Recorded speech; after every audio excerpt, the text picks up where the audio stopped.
An airborne electromagnetic survey has identified 32 new promising exploration targets within Odyssey Gold's Tuckanarra project.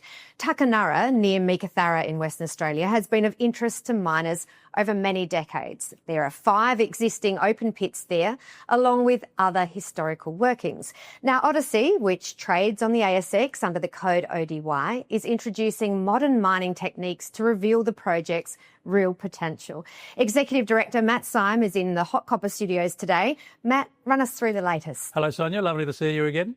Yeah, we've just got this VTEM survey back, a helicopter-borne VTEM survey back, and it's fair to say the results are beyond our wildest dreams, really. A whole string of anomalies and targets that we need to follow up. It's fair to say we think this is a breakthrough because for the first time someone's used modern technology to identify the real primary leads, the gold mineralisation primary leads in the fresh rock at Tuckanarra. Our consultant geoscientists, Southern Geoscientists, have given us back 32 anomalies. We're now in the process of modelling those up for drill targets. The announcement details the first half dozen of those. Any one of those would be a great supplement to the existing 400,000 ounce resource base that we've got at Tuckanarra. Those 400,000 ounces are just the surface expression of these high-grade primary mineralisation shoots. And now we have a very good understanding of the primary mineralisation. We know that the VTEM surveys are the great way to identify where they are.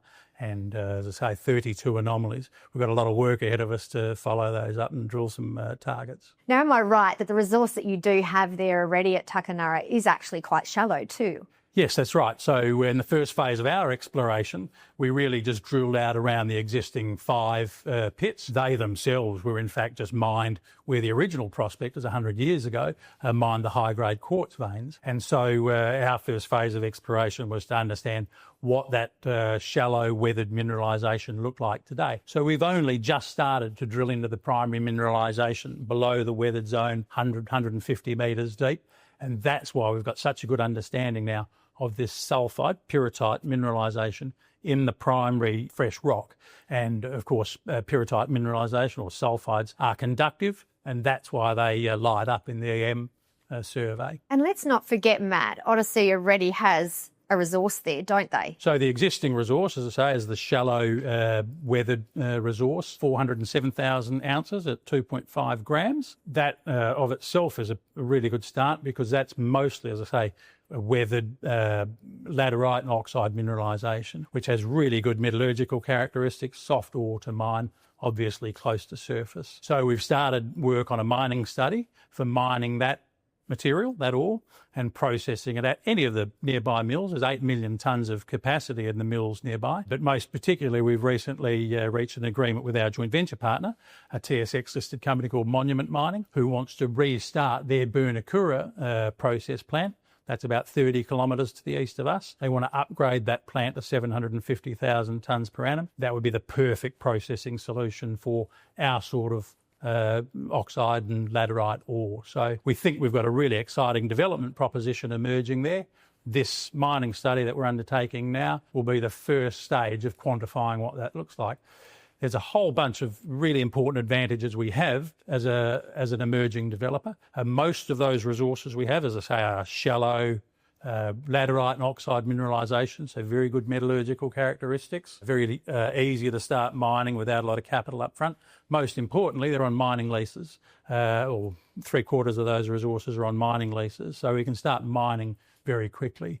And the reason that main Tuckanarra area is on a mining lease is because of a predecessor company did a mining application in 2014 that included all of the baseline environmental studies. There's no endangered or threatened flora or fauna species. Because Tuckanarra was a gazetted town site, native title is extinguished, there are no heritage issues. It's a very compelling fast-track development proposition. So tell us a little bit more about that region. Are there other key players working up there? The Murchison has a very long history, and in fact it has a long history of deposits like the existing deposits we have subsequently going a long way underground. So that's pretty interesting of itself. Hundreds of metres, even kilometres in the case of Mount Magnet and Kew and Murchison.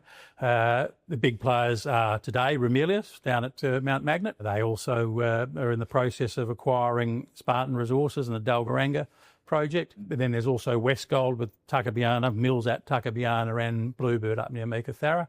Meeka Metals is 100 kilometres north of us, straight up the highway. The Burnakura plant owned by our joint venture partner.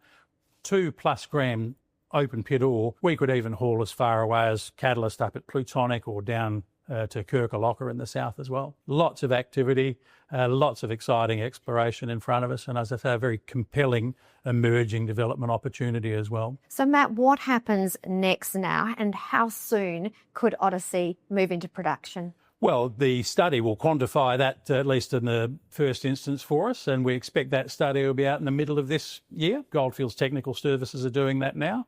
As I say, there's some considerable advantages with what we have in terms of mining leases and extinguished native title and the absence of heritage and other environmental issues. We'll quantify the timing a little bit more in the study, but it's fair to say we think we have a much nearer term proposition than would otherwise be the case. And then, of course, we're dead keen to get stuck into this exploration. We've got a whole bunch of targets emerging from the EM survey that look drill ready now. The guys are on the ground today, ground truthing those drill targets for us. I'd like to think we'll have a rig in there in June. Okay, so let's go to the stock exchange now. And Odyssey has a market cap that's below $20 million.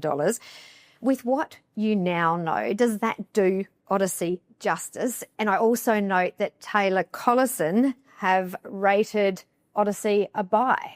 Well, of course, Taylor Collison, I guess, early to the piece in understanding that there is a great opportunity there for investors on almost any metric. We're significantly undervalued. I guess EV per resource ounce is what people tend to focus on at this exploration and development stage. Today, we're trading at $50 a resource ounce. Most of our peers in that area are $150, $200, even $400 or $500 per resource ounce. So on that metric alone, yeah, we're at a very significant discount, and that's why Taylor Collison and guys like that are starting to pay attention to the value proposition. We look forward to watching your news. Matt Syme, thanks so much for coming in today. Thank you, Sonia. My pleasure.